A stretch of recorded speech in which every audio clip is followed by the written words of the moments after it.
आपण सध्या भंडारा जिल्ह्यातील अतिमहत्वाच्या असलेल्या वैनगंगा नदी पुलावर आहोत। हा पूल खरं पाहायला गेलं तर राष्ट्रीय महामार्गावर आहे आणि त्यामुळं या पुलाकडे प्रशासनाचे लक्ष असायला हवे होते, मात्र कुठेतरी प्रशासन याकडे दुर्लक्ष करताना पाहायला मिळत आहे। त्यामुळं या पुलावर जे खड्डे तयार झालेले आहेत ते कुठेतरी वाहतुकीसाठी खूप जीवघेणे ठरताना पाहायला मिळत आहे। राष्ट्रीय महामार्ग असल्याने येथे मोठ्या प्रमाणात जे आहे भरधाव वाहतूक होत असते। दररोज शेकडो नागरिक या पुलावरून प्रवास करत असतात। रात्री उशिरापर्यंत मोठ्या प्रमाणात भरधाव वाहतूक इथून होते, मात्र तरी सुद्धा प्रशासन कुठेतरी याकडे दुर्लक्ष करत आहे। अशोका बिल्डकॉन कंपनीच्या वतीनं या पुलाची निर्मिती करण्यात आली होती, मात्र ते कंत्राट आता कुठेतरी संपल्यामुळं प्रशासन याकडे दुर्लक्ष करत आहे।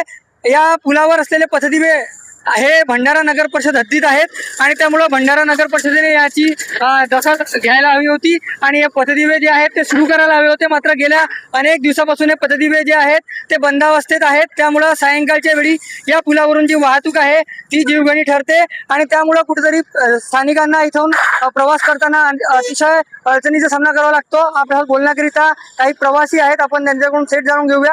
काय सांगाल, आपण इथून प्रवास करता काय अडचणी आपल्याला येत असतात?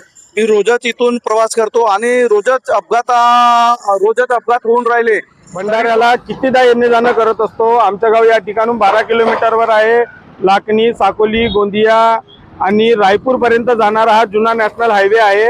या ठिकाणी शेकडो वाहने, शेकडो कामगार, भंडाऱ्याला काम करणारे कामगार, कारागीर सगळे या ठिकाणी वाहतूक करतात। अतिशय जीवघेणा हा पूल झालेला आहे। या ठिकाणी पथदिवे लावलेले आहेत, पण रात्रीच्या ठिकाणी कुठेही पथदिवे नसतात।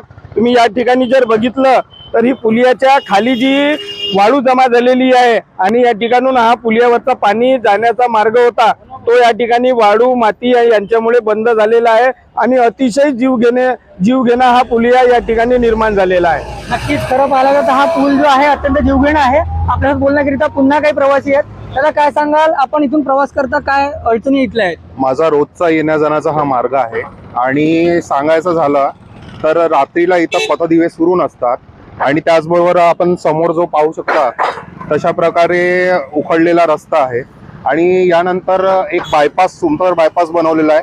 तिथं सुद्धा रस्त्यावर स्ट्रीट लाईटची व्यवस्था नाही, त्यामुळे हा अपघात प्रवण क्षेत्र बनलेला आहे। रात्रीच्या वेळी लाईट सुरू नसल्याने लोकांना जाण्या येण्यास त्रास होतोय, तर प्रशासनाने तात्काळ याची दखल घ्यावी। यावर खासदार साहेबांनी सुद्धा मागे लाईव्ह केला होता आणि माध्यमांनी वेळोवेळी हा प्रश्न उचललेला आहे, परंतु आपलं जे प्रशासन आहे, स्थानिक प्रशासन, ते अजूनही निद्रावस्थेत आहे। त्यांनी झोपेतून जागे होऊन या रोडाची तात्काळ दुरुस्ती करून पथदिवे सुरू करावे ही विनंती। नक्कीच खरं पाहायला गेलं तर इथं पथदिवे जे आहेत ते फक्त शोभेची वस्तू ठरत आहेत आणि त्यामुळं नागरिकांना अडचणी होतात। सोबतच या पुलावरील जे जॉईंट आहे ते गेल्या अनेक दिवसापासून नादुरुस्त आहे, त्यामुळं अपघात होण्याची शक्यता वर्तवली जात आहे। त्यामुळे तात्काळ येथील स्थानिक प्रशासन असो किंवा जिल्हा प्रशासन असो तात्काळ या बाबीची गांभीर्याने दखल घेत दुरुस्ती करावी अशी मागणी होत आहे। रुपेश सपाटे, TV9 मराठी, भंडारा।